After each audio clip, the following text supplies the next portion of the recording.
7월 11일 월요일 새벽예배 본문의 말씀은 다니엘서 11장 36절로 45절 마지막 절 45절까지 말씀이 되겠습니다. 다니엘서 11장 36절로 45절까지 말씀 마지막 절까지 말씀을 통해서 월요일에 주시는 하나님의 은혜를 함께 나누도록 하겠습니다.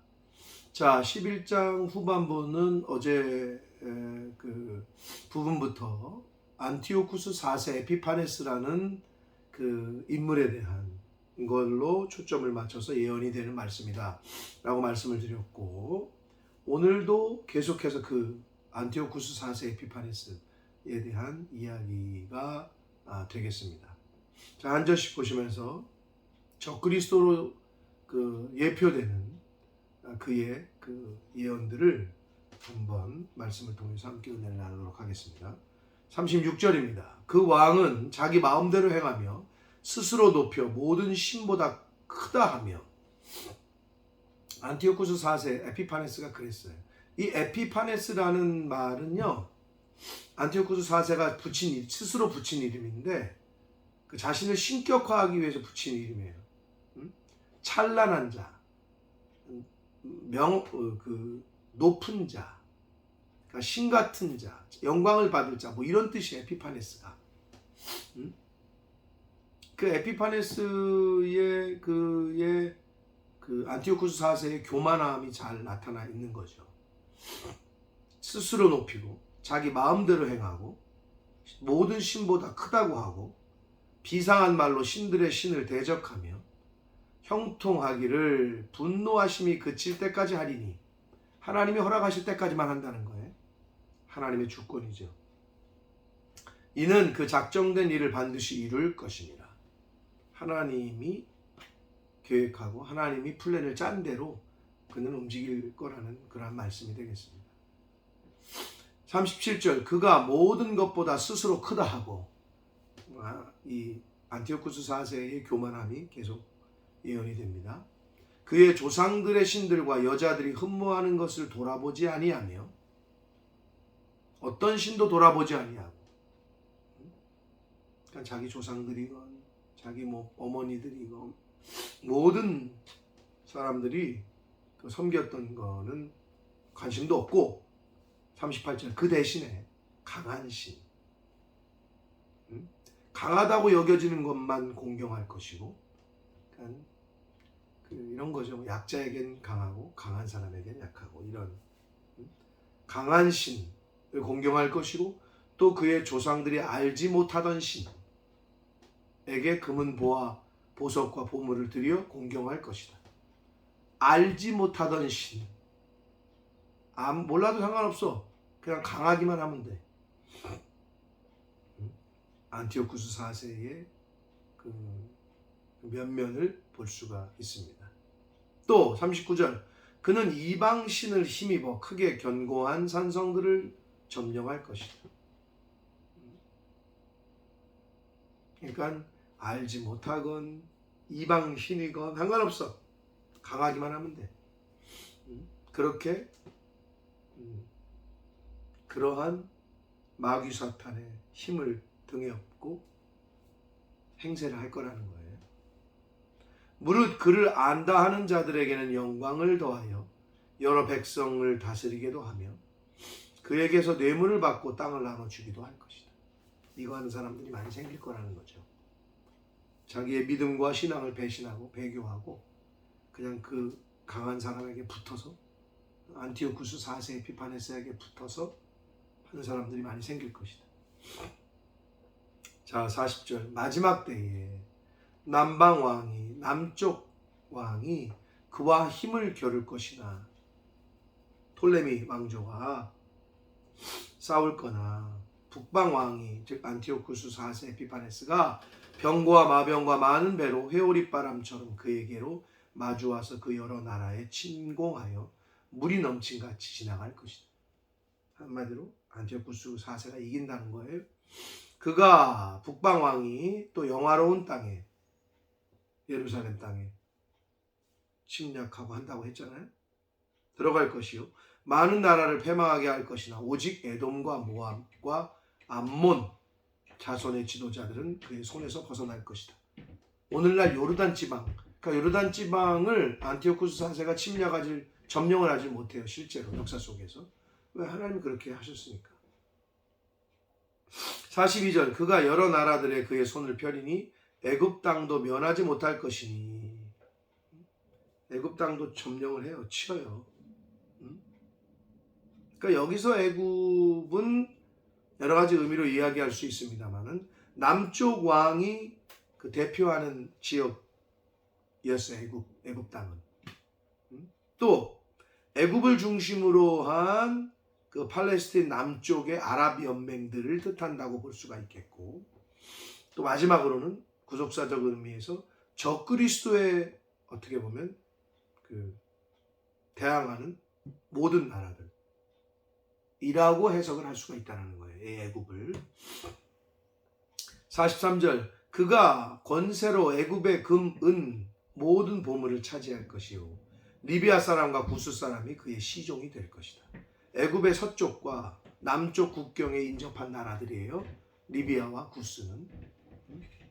그렇게 다 안티오쿠스 4세 에피파네스에게 점령을 당하고 그렇게 될 거라는 예언의 말씀입니다.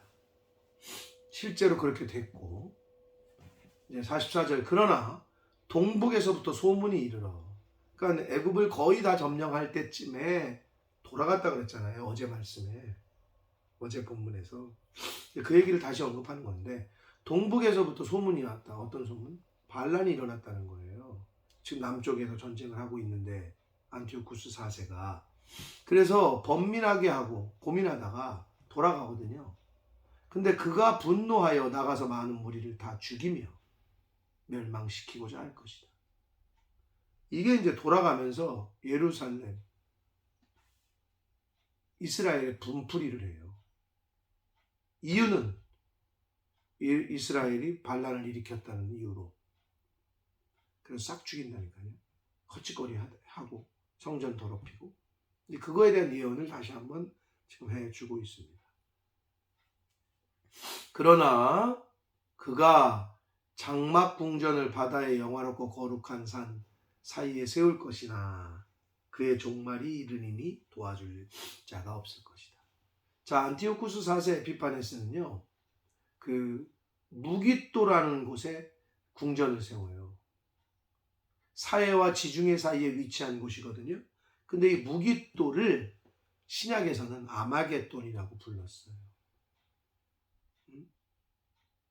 아마겟돈, 마지막 전쟁, 인류의 마지막 전쟁으로 요한계시록에서 얘기하는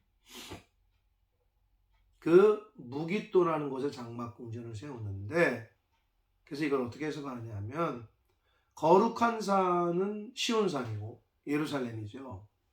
오늘날의 교회죠. 그럼 장막궁전은 뭐냐? 그 교회와 대항하는 적그리스도의 사령부를 그 은유적으로 표현한다고 할 수 있습니다. 적그리스도가 마지막 때에 어떤 장막궁전, 사령부를 세운다는 거죠. 그래서 교회를 친다는 거예요. 자, 그러나 그의 종말이 이르는다는 거예요. 적그리스도는 마지막에 하나님이 정하신 때에 패해요. 안티오쿠스 4세 에피파네스도 그랬어요. 그래서 그는 어떻게 죽었냐 하면 하나님이 쳐서 하나님의 심판으로 내장이 썩어서 죽었다라고 역사에서 기록이 되는데, 도와줄 리가 없을 것이다. 도와줄 사람이 없어. 이렇게 안티오쿠스 4세 에피파네스에 대한 예언의 말씀으로 11장을 끝맺고 있습니다. 실제로 역사 속에서 셀루쿠스 왕조와 프톨레미 왕조의 그 사이, 그 전쟁에 대한 예언들, 이것도 역사 속에서 이미 성취가 됐습니다. 안티오쿠스 4세 에피파네스도 마찬가지입니다. 훗날 적그리스도에 대한 예언도 마찬가지입니다. 하나님의 말씀은 말씀하신 대로 성취가 될 것입니다. 왜냐? 하나님이 주권자이시기 때문에 그렇습니다. 사랑하는 성도 여러분, 어제도 말씀드렸습니다. 다니엘서는 하나님의 주권이 아주 강력하게 나타나고 있는 책이다라고 보시면 됩니다. 예언 자체가 앞으로 되어질 일을 예언한다는 것 자체가 하나님이 계획하시고 하나님이 주권자이시니까 당연한 거 아니겠어요? 그러니까 예언을 할 수 있는 거죠. 왜? 하나님 말씀하신 대로, 계획하신 대로, 섭리대로 되어지니까. 사랑하는 성도 여러분, 하나님의 말씀이 곧 생명이고 이 말씀이 곧 그대로 이루어진다는 것. 이것을 늘 가장 기본 아닙니까? 성경을 대하는 우리의 자세. 이걸 늘 잊지 마시고 우리 인생의 주인이시고 인류의 우주 역사의 주권자이신 하나님, 그 하나님의 주권을 늘 인정하고 겸손하게 하나님이 허락하시는 시간 속에서 신앙생활을 하시되 성경에 가르쳐준 것들을 잘 배우고 익혀서 마지막 때를 어떻게 준비해야 될지, 어제 말씀드린 것처럼 정결하고 빛나고 고운 세마포를 잘 이루어 가려고 준비해 가려고, 그러기 위해서 시간을 주시는 거고 생명을 주시는 거고 이 땅에 살게 하시는 거다. 이 세상은 믿음의 훈련장이요 일터인 것을 잊지 마시고 하나님이 허락하시는 시간 속에서 건강, 생명 속에서 하나님이 기뻐하시는 일들을 잘 감당하고 잘 연단받고 또 잘 이루어가는 저와 여러분이 되시기를, 그렇게 신앙생활 하시기를 예수 그리스도 이름으로 축복합니다. 기도하겠습니다. 살아계신 하나님 아버지, 다니엘서의 예언의 말씀이 인류의 역사 가운데 그대로 성취된 것을 봅니다. 앞으로 예언하셨던 말씀도 성취가 될 줄 믿습니다. 아버지, 이 우주 만물의 주권자이시고 인생의 주인이신 아버지, 저희가 그 하나님을 믿기에 하나님의 말씀을 통해서 교훈받고 배우고 깨닫습니다. 바라기는 하나님이 말씀하신 마지막 때에 믿음 있는 자를 보겠느냐, 그 믿음 있는 자 내가 될 수 있도록 그 믿음을 잘 준비하는 하루하루를 사는, 하나님이 허락하신 인생을 살아가는 저희들 되어지도록 주님 은혜 내려 주옵소서. 예수 그리스도 이름으로 축복하며 기도 올려옵나이다. 아멘.